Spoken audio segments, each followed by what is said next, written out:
SHO हैं mister Sunil Kumar ji. मैं उनसे, क्योंकि बॉर्डर एरिया है पंजाब का और पंजाब की सीमाएं यहाँ से लगती हैं, उसी चीज़ को मद्देनज़र रखते हुए मैं एसएचओ साहब का इंटरव्यू करने जा रहा हूँ और इनसे मैं जो मौजूदा क्वेश्चंस हैं वो मैं कर रहा हूँ। सर नमस्कार। नमस्कार जी। सर सबसे पहले तो आप अपना गुड नेम बताइए। मेरा नाम सुनील कुमार है, मैं इंस्पेक्टर हूँ जी सर।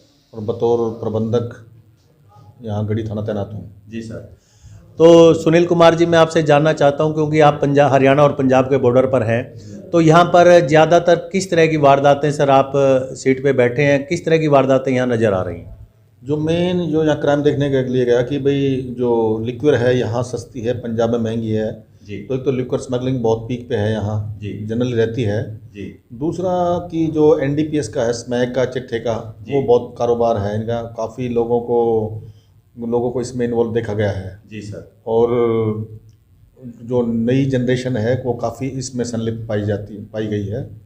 जी सर। तो पुलिस प्रशासन का यही रहेगा कि भाई जो ये नशे के कारोबार हैं, ये एनडीपीएस के कारोबारी हैं, इनके ऊपर अंकुश लगाया जाए और जो समाज की जो नई युवा पीढ़ी है उसकी रक्षा की जाए और एक सुदृढ़ समाज का निर्माण किया जाए। जी एसएचओ साहब, मैं जानना चाहता हूँ, जो ये जैसे कि आपने जिक्र किया कि यंग जनरेशन, जो युवा पीढ़ी है, वो काफ़ी पंजाब के बजाय जो हरियाणा के अब सीमा से लगते एरिए हैं, कुछ गांव हैं, तो वहाँ पर ज़्यादा जो है नशा का कारोबार बढ़ रहा है। काफ़ी हमारे जो युवा बच्चे हैं वो नशे की तरफ जा रहे हैं। सर इस बारे में आप क्या कहना चाहेंगे? ये बिल्कुल आपका क्वेश्चन ठीक है।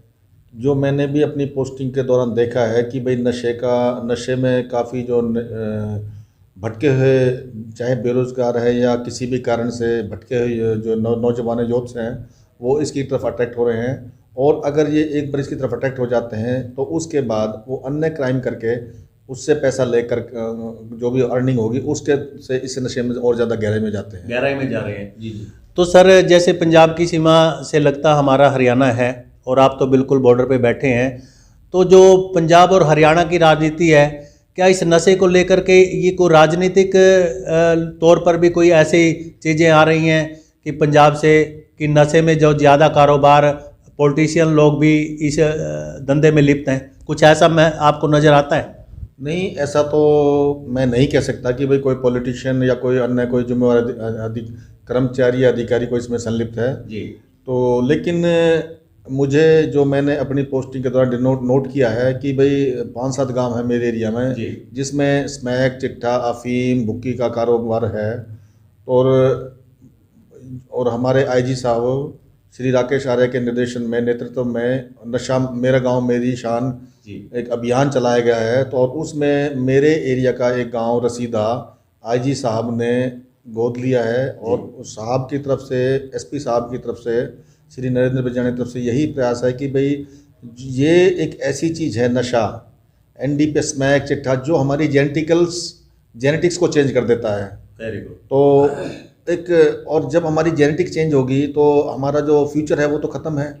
जो हमारी यंग जनरेशन, जो हमारी कमिंग जनरेशन है, वो उसके ऊपर इफेक्ट डालेगा। जी सर। तो उस चीज़ को रोकथाम के लिए हम पूरे प्रयासरत हैं और अपने आईजी साहब और एसपी साहब के दिशा निर्देश अनुसार, एएसपी साहब अपने नरवाना के दिशा निर्देश अनुसार मेरा बतौर एसएचओ यही प्रयास रहेगा कि मैं अपने तैनाती के दौरान अपने जो गांव हैं मेरे एरिया में पड़ने वाले, उनको नशा मुक्त करके जाऊं।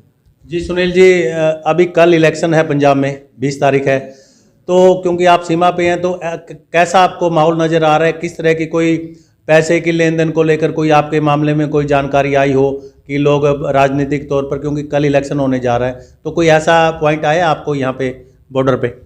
नहीं, ऐसा अभी मेरे यहाँ कोई भी रिकवरी नहीं हुई है किसी तरीके की, भाई कोई इलिसिट कोई आर्म्स हो या पैसा हो या कुछ स्मगलिंग हो, लिक्विड स्मगलिंग हो या एनडीपीएस का, ऐसा मेरे एरिया में कोई चीज़ नज़र नहीं आई है अभी तक। जी सर। तो इसके लिए जींद पुलिस प्रशासन ने अपनी तरफ से 4 नाके लगाए हैं। जी सर। तो एक तो है डिंडोली शेरगढ़ रोड पर जी, दूसरा है मेन नरवाना खनौरी रोड पर जी सर। तो जो नरवाना खनौरी रोड वो एक तो जो नाका लगाया गया है वो आगे लगाया गया, दूसरा थाने के सामने CCTVs कैमरे लगाए गए हैं और उनकी राउंड द क्लॉक रिकॉर्डिंग होती है और यहाँ राउंड द क्लॉक मुलाजिम बैठते हैं। तो नरवाना खन्नी रोड पे दो लगाते हैं, एक पीपल था से रास्ता जाता वहाँ लगाया है जी सर। और इसके बाद एक अपना धमतान साहिब से एक रास्ता पंजाब में जाता वहाँ नाका लगाया गया और नाके पर पर्याप्त फोर्स है जी। और पर्याप्त फोर्स के नज़र करते राउंड द क्लॉक 2 जो नाके हैं उन पे चौकी in charge Dhamtan round the clock अपना जब भी उसको टाइम मिलता है या कोई और उसके नीचे अधीनस्थ कर्मचारी वो पेट्रोलिंग करते हैं जी सर। और समय समय पर मैं भी अपना जो समय निकाल कर मैक्सिमम पेट्रोलिंग कर रहा हूँ जिससे कि कल के जो चुनाव में किसी तरह का कोई व्यवधान पैदा ना हो और जो हमारी डेमोक्रेसी है उसमें हम अपना पूर्ण योगदान दे सकें। जी सुनील जी, क्या आपका मानना है कि पंजाब से ही ज़्यादा नशा हरियाणा में एंटर कर रहा है या कोई हरियाणा में ऐसा कोई जो है ना कारोबार चल रहा है पंजाब की बजाय, या पंजाब को ही हम सीधा कहेंगे कि पंजाब से इधर ये नशे का जो कारोबार है वो चल रहा है? इसमें जो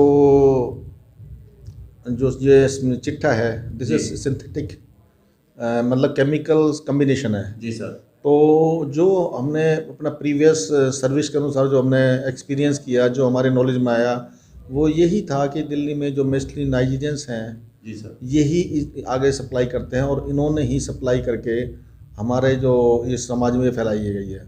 मैं मानता हूँ कि पहले भाई अफीम की हमारे यहाँ राजस्थान में खेती होती थी तो चलो अफीम वहाँ से ले आए जी सर। लेकिन चिट्ठा का तो कहीं नाम ही निशान नहीं था। जी जो चिट्ठा और हीरोइन का जो कारोबार था ये बाहर से आया है और बाहर से कुछ विदेशी जो है नाइजीरियंस वगैरह हैं उन्होंने इसमें प्रसार किया इसका और अब हमारे जो नौजवान हैं वो इसमें संलिप्त वो उसमें हो गए और वो इतने आदी हो चुके हैं कि अब इसके बिना रह नहीं पाते। जी सर। तो मेन है सरकार ने भी इस मुहिम को सफल बनाने के लिए जगह जगह डी एडिक्टेशन सेंटर खोले हैं जी। और डी एडिक्टेशन सेंटर में भी उनको रिहेबिलेट करने के लिए एक हेल्दी एनवायरनमेंट देने के लिए कि वो डी एडिक्टेड हो जाएं तो पूरा हरियाणा सरकार का प्रयास है।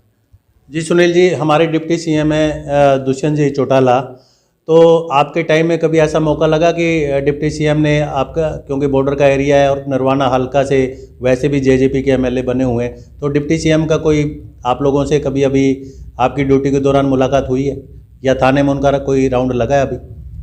नहीं जी, मेरी ड्यूटी के दौरान कभी भी डिप्टी सीएम माननीय श्री दुष्यंत चौटाला जी के डिप्टी सीएम हरियाणा का कभी भी कोई ना तो कोई टेलीफोनिक कन्वर्सेशन आई किसी मामले के बारे में और दूसरा ना कभी किसी मेरे थाने में विजिट किया। और रही बात यो कि हम एक लॉ को फॉलोइंग एजेंसी हैं, खुद भी फॉलो करना और लोगों को फॉलो कराना और पुलिस का मेन काम है कि भाई prevention and detection of the crime. अगर क्राइम होने की संभावना तो उसे प्रिवेंट किया जाए, अगर क्राइम हो गया तो डिटेक्ट किया जाए। तो उन चीज़ों को देखते हुए मेरे पास अभी किसी का भी राजनीतिक का किसी का नहीं आता और अगर कोई भी बात होगी इलाके मेरे एरिया में कोई भी तो मैं अपने एसपी साहब से शेयर करता हूँ उसको।